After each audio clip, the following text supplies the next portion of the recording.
boy Uncle Frank from FamousHipHopRadio.com, and we're in the vinyl room, and we're at the iconic record store. As the record turns, with my man Kevin Donan, we're going to get into an interview right now and show you all the history that this man has to offer on FamousHipHopRadio.com. How you doing, Kevin? I'm fine, Frank. Thank you so much for stopping by. All right, man. Tell me, we want to go into a little history first before we get into all this great music. Where did your love of music start with at least collecting vinyl? Well, it was by accident. In the late 50s, my father, who loved jazz and blues and a little bit of what was coming into light in the late 50s when I was born, I really was a avid TV watcher at 3 years old, 4 years old, and saw that company Whammo that had invented the hula hoop, Yeah. but they also invented the frisbee. Mm-hmm. So I went downstairs in the wintertime and saw what I thought was frisbees. And they were these 10-inch black frisbees from what I thought. So I opened the back door. The snow was up to our knees, and I just threw them out. But they didn't return. So that was in January. And so my father was hollering, where was this Charlie Parker, Coltrane, and these other Miles Davis. I didn't know these names at 3.5 years old. So then when the snow melted in March, it looked like black Stonehenge. And then I got a belt whooping, made me know what they were. Records, High Respect. Yes, sir. And so, but at the same time, living in the middle of Flint, Michigan in the 60s, we heard country and western, we heard rock and roll. I actually witnessed the Beatles coming on TV and actually watched, Oswald get shot. So a lot of things are real in our lives with the media as it is today. So took a liking to listening to soul music and all the other genres, because Flint was a very diversified city. It had General Motors at the time, and they had flown in so many different nationalities of people that were technicians and designers. And so that spun off, and I was able to eat the foods of these other places because they had this thing called the International Institute. And you go and there's somebody dressed up in they're Greek or they're European, or pretty much it was a white and black community. Right. There was no Mexicans in Flint, Michigan, except one family. Right. And so and us being part black and Japanese. Yeah. And so you learn the ropes of music and cultures quickly, because you get to know who you are. Right. And you make your friends and associations from there. So met Red Fox, coming out of a car when I was about 11 years old. He was going into a club, early in the afternoon to pick up his money. That's what he said. Oh, okay. Go get my money, son. So he's playing in Flint, Michigan. Yeah. Ray Charles, they played there for $25. Right. Yeah, it was a lot of different, in the 50s and 60s. And my uncle was a factory worker, but he had a little extra change and had a moving company, and he had put on some shows and things that I heard, and other opportunities arose, but he just stuck to what he liked. And so I heard that side of the family was involved in little nightclub things, but I just stuck to the books and enjoyed music. And then later on, at my first year of high school, played basketball, but I said to myself, I didn't think that was going to be my whole career. Right. I had a big sports background, but I moved from that and went into self-taught drums at 16, and then within being 15 and a half to 16 and a half years old, I formed a band, and we opened for the Dells, the Ohio Players, and George Clinton's Parliament Funkadelic with Bootsy's first tour with them. Okay. Yeah, with America East is Young album. Oh, okay. That's nice. So that aspect of me being a drummer was pretty much a focal point then. And in my early 20s, came out to California and started my life here. Now, what made you come to California in the beginning? Saw Motown leave. Recording studios were about 90 miles away. Right. And those were already the bedrock for Motown, other artists that were not coming out to California, and other labels that were there. So it was just, the automobile industry was still hot, but I just said, how long? Right. So I said, let me decide to come to California and take a shot for it. It was either go to New York or here. Right. and take a shot at it. And there was a young lady that had an aspiring opportunity for as a vocalist, and we decided to come out here together. And within about 4 months after grooming her, and Herbie Hancock gave me a little guidance on changing the music of her original demo that she had produced, got her to get on the Gong Show, national and she won. Oh, okay. And then after that, in that same first year, 4 months later, we got a phone call. It was a cold call. We went to an audition. A lot of people was there, but the audition was secured by her, and then it was Stevie Wonder. So, oh, wow. so my first year here, I was the one that was able to get that individual a contract with Stevie Wonder. That's a big deal. Well, that's a big catapult right there to be able to jump right into it like that. Well, I like I said, I had formed my own band when I was 16. Right. So the contracts, and I wanted to go to law school for entertainment, but it would eat up so much of my time, and I had to put a roof over my head. Right. And so I decided to buy the same books that they read in law school, Okay. and entertainment law, and understand publishing and things like that. Right, right. And that's, kind of what you're into now, understanding the publishing. You're able to know how the monies are, being transferred back and forth between the artists and That's true, but there's a lot of other things that help gel the baby steps. Like there was I was selling clothes, Right. men's haberdashery, very fine men's suits on Hollywood Boulevard when I first got, to make sure the rent was paid. Right. But upstairs there was a recording studio Okay. with these hippies. Wow. And so I went up there in my suit and started pushing a fader and anchored myself there for 2 or 3 years and brought in the Silvers and some of the sidemen with Earth, Wind and Fire and some of the guys from Kool and the Gang and things like that. Yeah. It was very inexpensive, and then I started brokering sessions Okay. for guys because people of color didn't really have money. They could be famous, but didn't have true money to have a recording studio at their home in the late 70s, Right. early 80s. Right. And I tell young guys today, and they say, well, listen to this beat that I got on my phone. And I said, how long did that take you? They said, that took 15 minutes. Right. I said, well, our studio time was running $175 an hour Exactly. for several months, Exactly.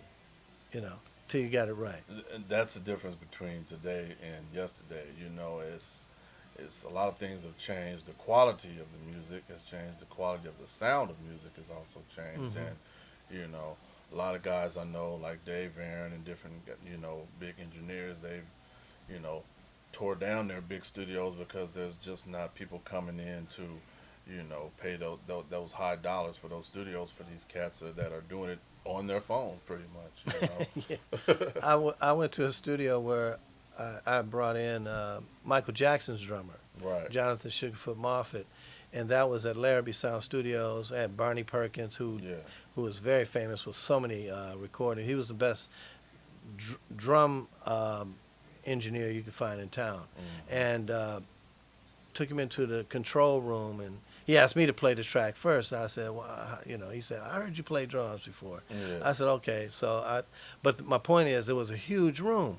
And so that was like 1983, and a lot of people had used that famous, Leon Silvers was there all the time. Leon Silvers was active in the 80s. That was one of his studios that he Okay. was always in, and A and B, and I would use it with another client.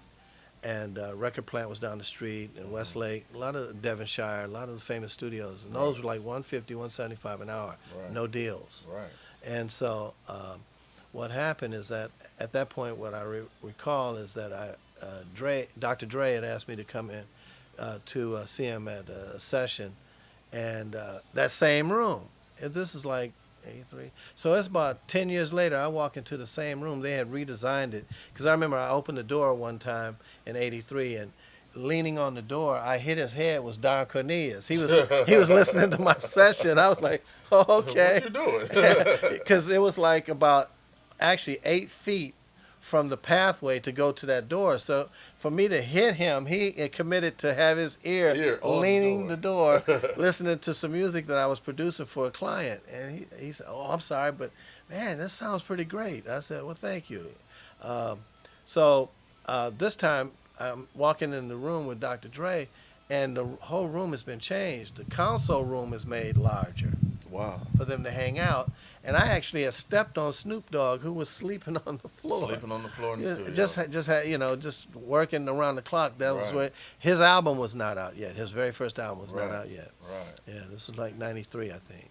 Yeah. 92 and a half, 93. So a lot of guys, so is that the time when you started acquiring a lot of these albums, a lot of these sounds and stuff like No, that? this is actually about 6 to 8 years earlier. Okay. In the late 80s, there was a warehouse in L.A. near Paramount Film Studios that had hundreds of thousands, nearly almost 1 million records, hundreds of thousands of 45s as well, all alphabetically, near Paramount Film Studios, that we would get calls every day from the corporate structure: Paramount Film Studios, Sony Pictures, MCA, Universal Records, Right. all the record labels, Capitol, Elektra, and they needed information that was not readily available. There was no Google. Right.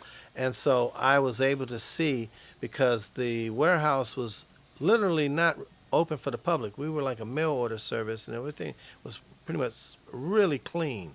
So we started sending to Japan and Europe, and then all of a sudden I used to get this phone call from this guy, and I had heard his name before. He really didn't sound like a threat, because the people didn't want to have anybody come into the place, only messengers to pick up the product. Right. This guy says, "Kev, I know you got this record, and it's only me."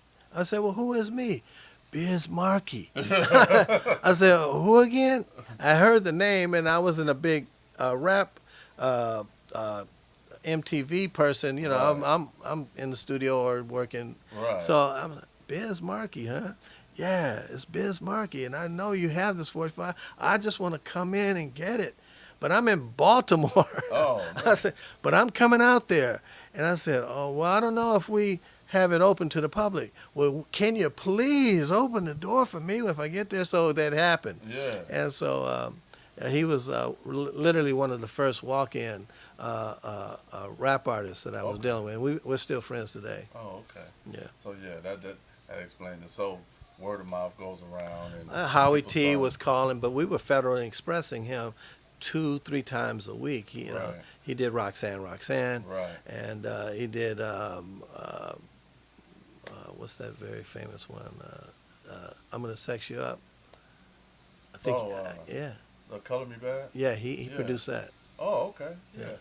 See, I always look at a lot of different songs that people really don't pay attention to, and that's when kind of rap was kind of venturing into R&B and stuff like that, and there was still a lot of R&B and hip hop producers that were getting into producing songs on the other side that they still today are classic records.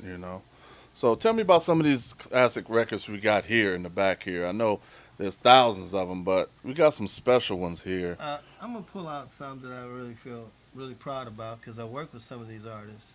I created an archive called The Program, Right. and once you had fulfilled the obligations financially, Right. you could then come and get 50 to 100 records at a time, no DJing on them, and you brought them back. Right. And so these individuals ended up becoming very iconic. Like all these are thank yous from the artists. This is DJ Quick. This is the Safe and Sound album Safe on and Sound record. Profile.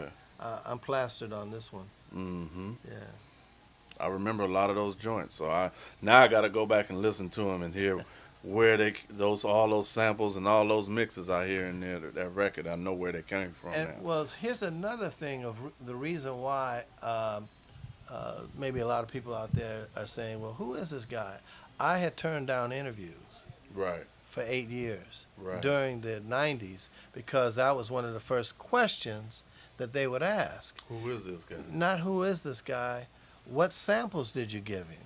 Ah. And so I didn't know if their clearance departments had cleared everything. Right. And so I was thinking ahead, because some of the guys said they had put my name on the albums, thank you, and some had not. Sometimes it takes so long for them to come up, put the album out. I'm forgotten, Right. by the crew. Right. And but it was compensated with the cash or the mutual agreement up front. Right. But what happened is that's one of the first things that would be asked is what did you get? What sample did you give? And so I thought I better protect myself and them.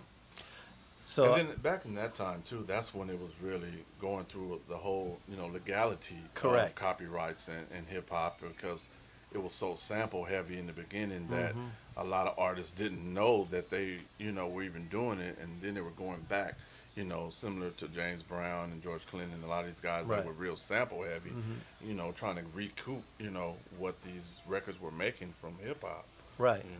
Well, that you're so right, Frank. So what I saw was that it was better to just be dormant in the time, and Right. unfortunately, it was a lot of other individuals who ended up getting the job inside and turning these guys in, and so it wasn't me. Quick was one of them, Dre was one of them. A lot Yeah. of guys, a lot of, it's hard to, clear all those samples, and it's such a great record that you don't want to leave it out. But what else you got back there? Well, here's this one. Ooh, with the perm.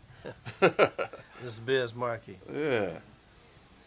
And So- this one here is a gift from Biz. He would come in a lot of times. I remember once we didn't have Uber then, Right. and so what happened? It was raining hard, and the cabs were not coming to Hollywood that evening, and so I decided to give him a ride. My wife and I, we owned a Maserati at the time in the '90s, and so he just felt real nice and comfortable in the car. Yeah. We took him to the hotel. Okay. Yeah. Okay. What else you got in here, man? We got some classic stuff going on. This one is real nice. Oh, that's a good one. Yeah. I'm taking this out. First time I've seen this in a long time. This is signed by DJ Quick. Oh, Oh, okay. no, this is signed by Q-Tip. Q-Tip. Yeah. Okay. Iconic hip hop right here, man. It's classic stuff. Now, what'd you do for Well, Q-Tip? Q-Tip was a frequent L.A. visitor. And once again, being able to have certain records that he was always interested in and pulling out the sounds. He's a very creative individual. He has a big record collection too. I saw his record collection. Right. Very nice record collection as well. I saw a piece on him, and he's a vinyl head too. So Right. His record collection got he lost a collection that was in a fire once. Yeah, he was talking Yeah, about that. yeah. Mm-hmm. Yeah, that's very. I'd hate for that to happen. Wow, no. Let's see what we got here. This is one of the locals in L.A. Yeah, The Far Side. the Far Side. This is from Fat Lip, who I saw not too long ago. Mm-hmm. Matter of fact, we were together the day before he went to Japan on a tour, and So you did a lot of samples, cleared a lot of samples, found some for. yeah. for I them. mean, he's a local L.A. person, but he's very energetic. He was Right. on Delicious Vinyl, Right. and I remember that. yeah, and he was very. So it's a little different array of. Now this is interesting. This is I miss this guy. This is a Beatmaster, Ice-T's body count drummer, Oh, okay. and he passed away. Okay. Yeah, he was in Body Count, Yeah. I and he remember was that the too. drummer for them too. A lot of people don't remember Body Count, but that was a turn in hip hop too. To Right. turn, for a hardcore rapper to have a rock group, Mhm. at that time, and then of course we know the song about Cop Killer, all the controversy it created and stuff, but that was a bold move for Ice-T to do that, but it was also, one of those iconic moments in hip hop as well. Right. Let's see what we got here.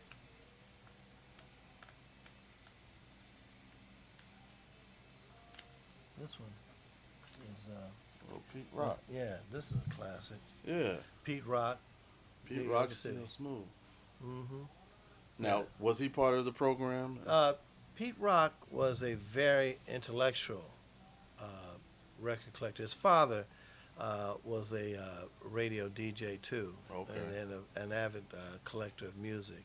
And so he come up in New York with a wide range of music knowledge. Okay. Yeah, People don't know those backstories about how these people came along. You just see them, when they come out, and you just think they already have it. But the history of where these guys come from and their knowledge of music is, it shows in their talent and how they come about doing this stuff. So, Yeah, Pete Rock has a keen sense of vinyl. right. Keen sense. I mean, he's all over the board, and he hears and sees a lot of things differently than some of the other producers. Right, right. Um, this is one of my favorite guys. Oh, yeah. I'm the first name mentioned in thank yous on this album. Oh, yeah. Regular. Warren G. Yeah. G-Funk. So I noticed, too, being that we're in Hollywood, we're in California, Los Angeles, it seems like the G-Funk sound, started with, a lot of the West Coast artists, and a lot of that sound came from, Parliament Funkadelic and all the 70s soul. Hmm. So it seems like this is where G-Funk was born as well. Well, Somewhat. somewhat. Well, we have to at least bring the truth to the table, because a lot of the urban families, they were listening to Johnny Taylor, they were listening to the Barkays and the Parliament Funkadelic, the Ohio Players, a lot of the good mainstream Cameo, a lot of the good R&B 70s groups and late 60s, so with that in mind, they were able to find so much within their parents' collections, Right. and then what were they affixed on the radios. Right. But when you ride through the subways of New York, I was just talking to Marcus Miller just recently, and he said you can get off the subway and you're in Jamaica, Queens, Right. and then you're in Spanish Harlem. So you're getting out, you're hearing a Latin thing where you weren't hearing that here. You might hear somebody riding down the street and it's Tex-Mex or mariachi music. Right.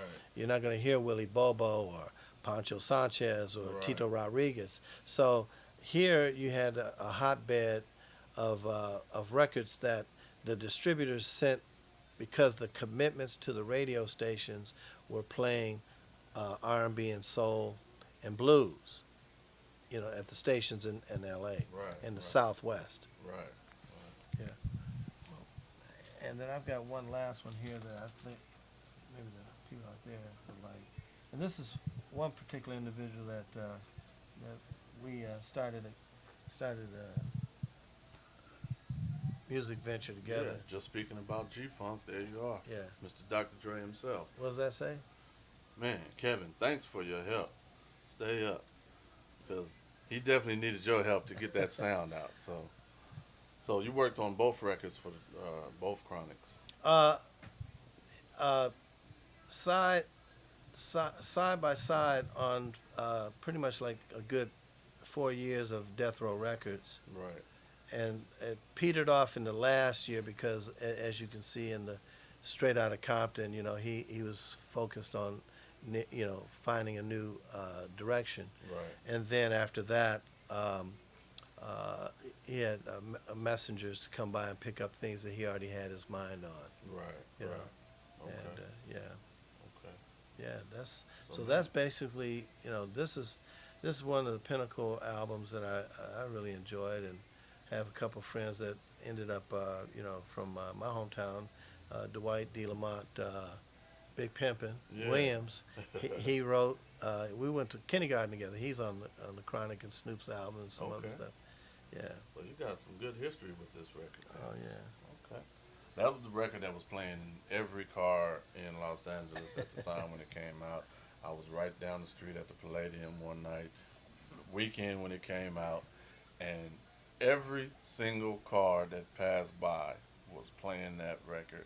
And I said to myself, okay, this is bigger than, this is going to be, one of those things that changes the game, and it's going to be one of those things that lasts forever. So, Well, strangely enough, one thing happened. I was at a record show in Orange County in in '92, and I laugh at this because I asked a friend of mine to bring a particular record. It was I think it was either Langston Hughes spoken word record or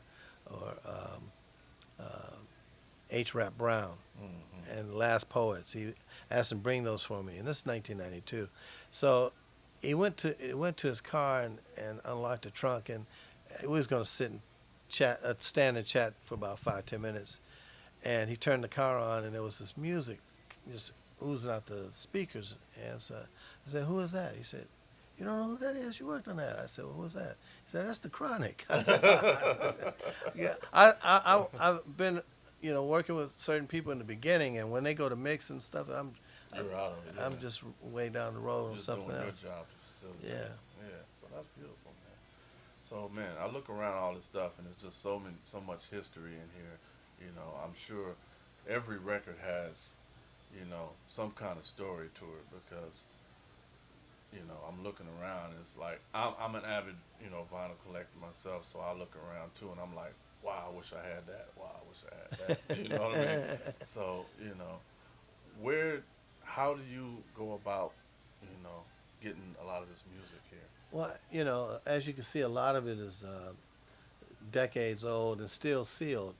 We pay more for records, Right. and then we've been related to the record labels and production companies and film companies, so we understand, when they're about to do reissues because we don't carry reissues. Right. We've been involved in about 1,200 movies, 700 television shows, and then about 2,000 plus uh, vinyl reissues and CD reissues. The very first three Gil Scott-Heron CD albums that came out, those are our covers. Okay. And because a lot of the companies that put them out were not the original company. It was another company got the licensing rights. Right. So that's how we came into play. Just so many things that are part of American culture. Right. So we didn't put a stop sign on that. We went into comedy. We went into personalities, and we went into children's records, and then soundtracks, and rock and roll, soul and blues, and R&B and jazz, Right. and soundtracks. Okay. So we cover the spectrum, and You pretty much have every soundtrack that's ever been made, I think. yeah, we're on a project right now that we're doing that. Right. Yeah. Tell me about the sounder thing and how you got involved with that. Well, actually, this one company, Varese Saraband, they're about to reissue the Sounder soundtrack, and the gentleman Kerry Mansfield, he used to work for Motown in charge of their reissue division, and I was a archivist externally from the company at Motown.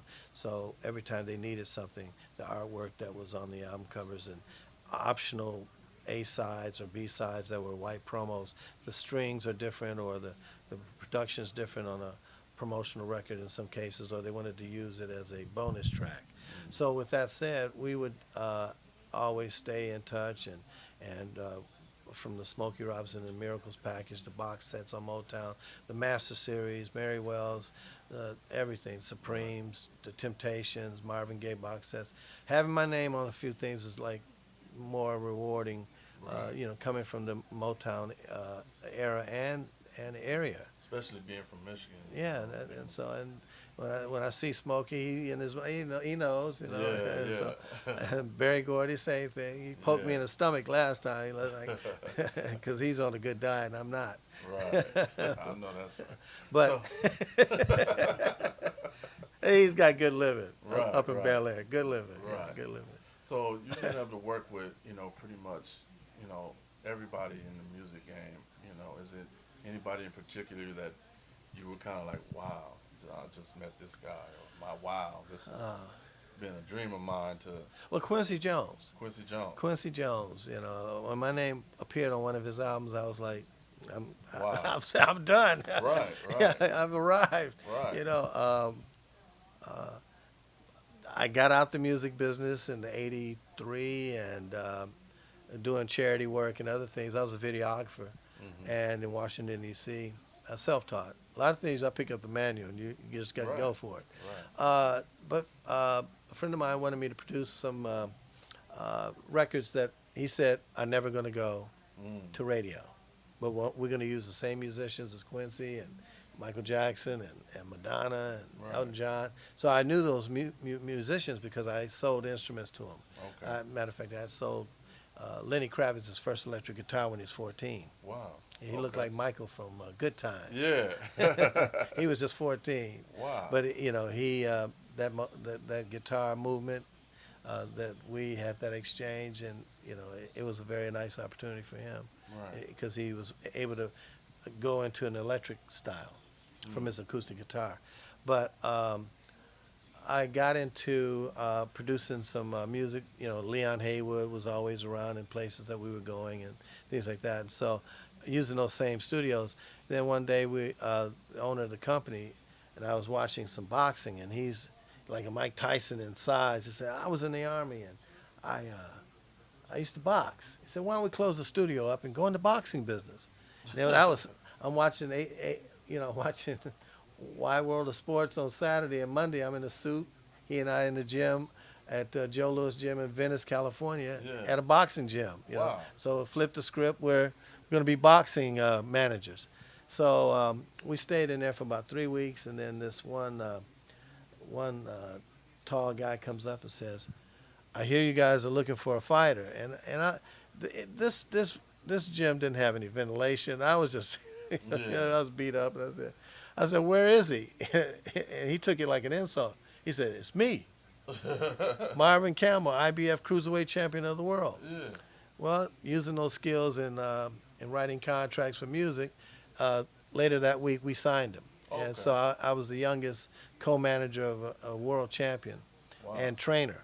Wow. Yeah, so then that door opened up because our company car was a Rolls Royce, and we had in front of that building car space for two. But I think a Rolls Royce deserves to take it all, right, because you don't want to get the car hit. Yeah. So then about 2 more weeks later, I'm sitting in the gym. I'm actually in the ring. Hit the gloves, champ. Hit the gloves, champ. And then I hear this voice. Whose Rolls Royce is parked in my Rolls Royce spot? Uh-oh. And I looked over, and it was Muhammad Ali. And so the next biggest highlight. And so for 2 years, 10 minutes a week, Ali would ask me to come into to the manager's office that had no ventilation in there as well. Yeah. And that's where the boxers would come in and pay. Full sweat. Wow. Standing in there counting out their $1 bills. Wow. And so this room, you had to learn how to tolerate it because of the odor. But Ali and I would go in this room and listen to the teachings. Oh, okay. And so for 2 years, 10 minutes a week, every day, Muhammad Ali. That's something I would never forget. And I saw Muhammad Ali record out there, Cassius Clay record. Yes. Out there when we walked up. Mm-hmm. You have more stuff with him on it? There's one other one. There's a Cassius Muhammad Ali. That's the last Cassius Clay album that he did. Right. And then he, I think that was 63 when he was Cassius Clay, coming out of Louisville, Kentucky, and then he converted to Islam. And so he then changed his name to Muhammad Ali. Right. So all things in print that was of him that he endorsed became Muhammad Ali. Okay. And he would not particularly sign too many things Cassius Clay. Right. I do have a couple of things he did sign for me as Cassius Clay. Wow. In the 90s, matter of fact. Wow. Yeah. Okay. That's beautiful. Mm-hmm. So Quincy Jones, you have a relationship. Not relationships. I mean, I'm not on auto dial on these phones. Well, I mean, they come to you through a source. For a source for something that they need from you. So yes. He recently reached out to you for what? There was an event that is requiring him to be a participant in, and they wanted to have him give 50 signed Thriller albums to some other people that are friends of this corporation. Right. And so I believe he was in the Montrose Summit in Switzerland when I had finished acquiring the 50 perfect condition original Thriller. But this is some of the stuff that records have been. These are records that got like the letter P because this is the program. These records have been used, touched by Dre, touched by some of the greatest producers in hip hop, East Coast and West Coast. It's a storage place right now because we serve it as a library for in calls. Like we have been on call for Def Jam Records for 27, 28 years. So if they can't find it, I get the call. And you the go-to guy. I'm the go-to guy. They got hundreds of record stores between New York to the West Coast, but I'm the source. His credit card is on file. So these records here, unless I have duplicates or triplicates, do not get sold. Because these are rare. They're not necessarily rare. It's just a point of convenience when necessary.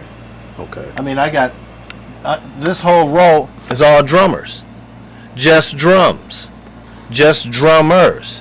Some of it even signed. Let's see.